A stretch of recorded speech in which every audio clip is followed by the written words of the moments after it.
Hello नमस्कार दोस्तों। तो एक बार फिर से आप सभी का आपके ही इस यूट्यूब चैनल विक्रम वेटनरी पर मैं विक्रम स्वागत करता हूं। तो आज हम बात करने वाले हैं पशुधन निरीक्षक भर्ती 2025 यानी पशुधन सहायक एलएसए की जो वैकेंसी हुई है। अब आपकी डॉक्यूमेंट वेरिफिकेशन होने वाला है, रिजल्ट आ चुका है 2 गुना का। तो अब डॉक्यूमेंट वेरिफिकेशन होगा, उसमें आपको कौन कौन से आवश्यक दस्तावेज चाहिए उसकी लिस्ट आपको मैं बता देता हूँ, और वो डॉक्यूमेंट आपको कैसे बनवाने हैं या कहाँ कहाँ से आपको उसका फॉर्मेट मिलेगा, ये सारी जानकारी इस वीडियो के अंदर मैं आपको देने वाला हूँ। तो वीडियो को लास्ट तक जरूर देखना, चैनल को सब्सक्राइब करना, और कुछ भी डाउट हो कमेंट कर देना, हाथों हाथ रिप्लाई मिल जाएगा। ठीक है, तो चलिए वीडियो को शुरू करते हैं। तो आवश्यक दस्तावेज मैं आपको एलएसआईडीबी के लिए बताऊं तो सबसे पहले आपको मूल निवास प्रमाण पत्र चाहिए। जहाँ के आप रहने वाले हो वहाँ का ही आपको मूल निवास प्रमाण पत्र चाहिए।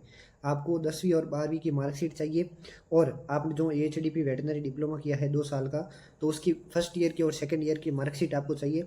ठीक है, उसके अलावा आपने जो परिनिरीक्षा फॉर्म भरा है, स्क्रूटिनी फॉर्म, वो आपको चाहिए होगा। सबसे आवश्यक आपका परिनिरीक्षा यानी स्क्रूटिनी जो फॉर्म है वही है।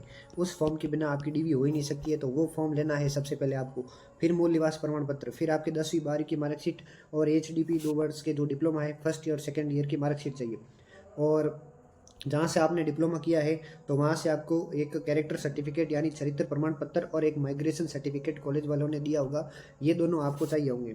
जाति प्रमाण पत्र SC ST OBC MBC EWS SEH और TSP एरिया से और इन कैटेगरी से आप हो तो आपको जाति प्रमाण पत्र चाहिए, जो 6 महीने से ज़्यादा पुराना नहीं होना चाहिए, 6 महीने के पहले ही बना होना चाहिए। यानी अब आपके नवंबर चल रहा है तो आप यहाँ से मान के चलो मार्च अप्रैल का आपके बना हुआ होना चाहिए।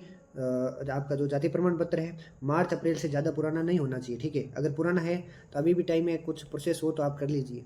अन्य श्रेणी के जो प्रमाण पत्र होते हैं सर्टिफिकेट, अगर कोई विधवा है, परित्यक्ता है, किसी के पास खेल सर्टिफिकेट है, किसी किसी के पास विशेष योग्यता के सर्टिफिकेट है, या विकलांग कोटे के सर्टिफिकेट है, तो आपको ये सर्टिफिकेट आपको चाहिए होंगे। अगर आपने फॉर्म भरते समय एलएसए के अंदर ये बात कही है कि मैं विधवा हूँ, परित्यक्ता हूँ, मेरे पास खेल का सर्टिफिकेट है, या फिर मेरे पास विकलांग या विशेष योग्यजन का सर्टिफिकेट है, तो वो सर्टिफिकेट आपको चाहिए। एक आपके संविधान शपथ पत्र चाहिए होगा, जो सादे कागज पर बनता है। इसका जो फॉर्मेट है, संविधान शपथ पत्र, वचनबद्ध पत्र, तो इनका जो फॉर्मेट है वो मैं अपने टेलीग्राम चैनल पर बहुत जल्दी अपलोड कर दूंगा, वहां से आप देख लेना।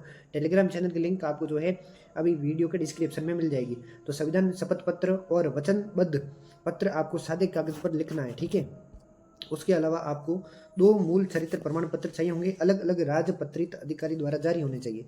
जो फर्स्ट ग्रेड ऑफिसर होते हैं उनके द्वारा ये आपके मूल चरित्र प्रमाण पत्र होने चाहिए।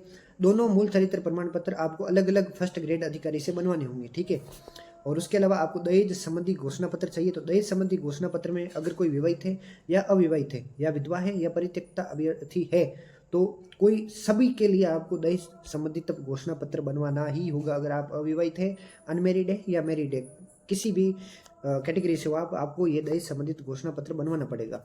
विवाह प्रमाण पत्र आपको बनवाना होगा। यदि 22 मई 2006 से पूर्व विवाह हुआ है तो शपथ पत्र मान्य होगा। ठीक है, तो आप अपने हिसाब से देख लो, आपका अगर विवाह हुआ है तो कब हुआ है, 22 मई 2006 से पूर्व हुआ है तो आपको शपथ पत्र चाहिए होगा। संतान संबंधित घोषणा पत्र राजपत्रित अधिकारी से प्रमाणित, फर्स्ट ग्रेड अधिकारी से आपको संतान संबंधित घोषणा पत्र बनवाना है कि मेरी इतनी संतान है। विस्तृत आवेदन सह परिनिरीक्षण प्रपत्र, जो स्क्रूटिनी फॉर्म है, परिनिरीक्षा फॉर्म है, वो भी आपको चाहिए होगा, आपने भर दिया होगा, वो भी साथ में उसकी कॉपी चाहिए।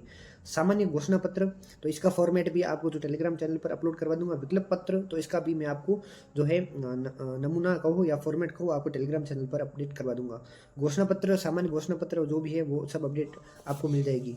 नमूना हस्ताक्षर प्रारूप, आपको अपने सिग्नेचर की एक कॉपी रखनी होगी, एक सिग्नेचर कर देना व्हाइट पेज के ऊपर। स्वयं का फोटो पहचान पत्र चाहिए होगा आपको, जिसके अंदर आपका आधार कार्ड होगा, वोटर आईडी होगी, ड्राइविंग लाइसेंस या पासपोर्ट, कुछ भी हो सकता है। आधार कार्ड को वरीयता दे, आधार कार्ड को फर्स्ट पर रखें। ठीक है, लगभग मैंने आपको 16 डॉक्यूमेंट बता दिए हैं, तो ये डॉक्यूमेंट आप तैयार कर लेना। इन डॉक्यूमेंट्स को तैयार करने के बाद एक सेट तो आपको ओरिजिनल डॉक्यूमेंट्स का बनाना होगा, तो और एक सेट आपको जो है फोटोकॉपी का बनाना होगा। हर एक डॉक्यूमेंट की आपको 4 फोटोकॉपी निकलवा लेनी है, ये बहुत ही ज़्यादा इंपॉर्टेंट है। अगर एकदम डॉक्यूमेंट कम पड़ जाते हैं तो आप कहाँ से लेके आओगे।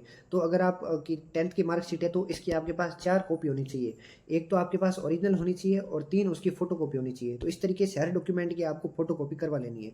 और जो मैंने आपको फॉर्मेट बोला बोला है उन 3-4 डॉक्यूमेंट्स के फॉर्मेट में आपको टेलीग्राम चैनल पर जो है प्रोवाइड करवा दूंगा। उसकी लिंक टेलीग्राम चैनल की आपको वीडियो के डिस्क्रिप्शन में या कमेंट के अंदर पिन की हुई है, वहाँ से आप जुड़ जाना और वो बहुत जल्दी मैं अपलोड कर दूंगा फॉर्मेट।